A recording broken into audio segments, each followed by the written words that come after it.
ద్వితీయోపదేశకాండము 28వ అధ్యాయము.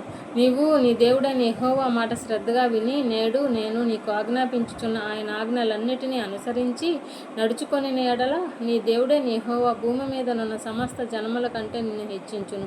నీవు నీ దేవుడైన యెహోవా మాట వినిన ఎడల నీ దీవెనలన్నీ నీ మీదికి వచ్చి నీకు ప్రాప్తించును.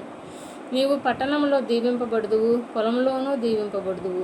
నీ గర్భఫలము, భూఫలములు, నీ పశువుల మందలు, నీ దుక్కిటెద్దులు, నీ గొర్రె మేకల మందలు దీవింపబడును. నీ గంపయు పిండి పిసుకు నీ తొట్టియు దీవింపబడును. నీవు లోపలికి వచ్చినప్పుడు దీవింపబడుదువు, వెలుపలికి వెళ్ళినప్పుడు దీవింపబడుదువు. నీ మీద పడి శత్రువులను యెహోవా ఎదుట ఘాతమగునట్టు చేయును. వారొక త్రోవను నీ మీదకి బయలుదేరి వచ్చి 7 త్రోవల ఎదుటన పారిపోవుదురు. నీ కోట్లలోనూ నీవు చేయు ప్రయత్నములన్నిటిలోనూ నీకు దీవెన కలుగునట్లు యెహోవా ఆజ్ఞాపించును. నీ దేవుడైన యెహోవా నీకిచ్చుచున్న దేశంలో ఆయన నిన్ను ఆశీర్వదించును. నీవు నీ దేవుడైన యెహోవా ఆజ్ఞలను అనుసరించి ఆయన మార్గములలో నడుచుకొని ఎడల యెహోవా నీకు ప్రమాణము చేసినట్లు ఆయన తనకు ప్రతిష్ఠిత జనముగా నిన్ను స్థాపించును. భూప్రజలందరూ యెహోవా నామమున నీవు పిలువబడుచుండుట చూచి నీకు భయపడుదురు.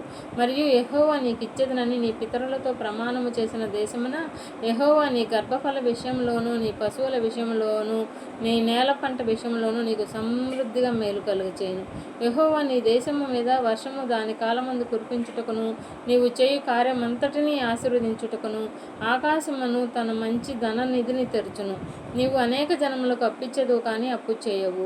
నేడు నేను మీకు ఆజ్ఞాపించు మాటలన్నిటిలో దేని విషయంలోనూ కుడికి గాని ఎడమకు గాని తొలగి అన్యుల దేవతలను అనుసరింపకయు వాటిని పూజింపకయు నిన్న ఎడల నీవు అనుసరించి నడుచుకొనవలెనని నేను నేడు నీకు ఆజ్ఞాపించుచున్న నీ దేవుడైన యెహోవా ఆజ్ఞలను విని వాటిని అనుసరించి గైకొని ఎడల యెహోవా నిన్ను తలగా నియమించును గాని తోకగా నియమింపడు.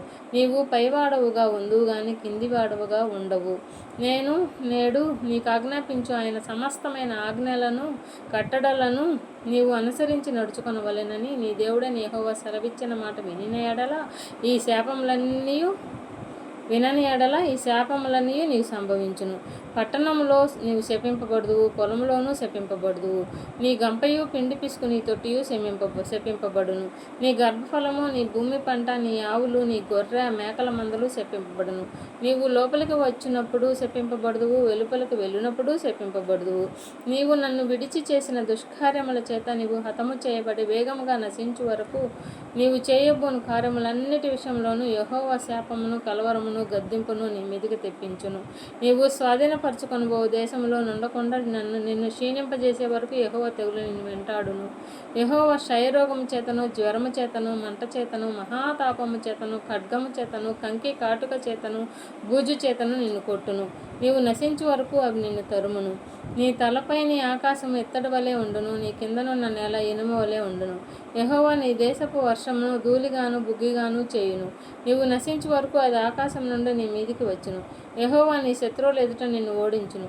ఒక మార్గమున వారి ఎదుటికి బయలుదేరి నీవు 7 మార్గముల వారి ఎదుట నుండి పారిపోయి భూరాజ్యములన్నిటిలోనికి అటు ఇటు చెదరగొట్టబడుదువు. నీ కళేవరము సకలమైన ఆకాశ పక్షులను భూజంతువులకును ఆహారమగును. వాటిని బెదిరించి వాడెవడూ ఉండడు. యెహోవా ఐగుప్తు పుంటి చేతను, మూలవ్యాధి చేతను, కుష్టు చేతను, గజ్జి చేతను నిన్ను బాధించును. నీవు వాటిని పోగొట్టుకొన జాలకుందువు. వెర్రితనము చేతను, గుడ్డితనము చేతను, హృదయ విస్మయము చేతను యెహోవా నిన్ను బాధించును.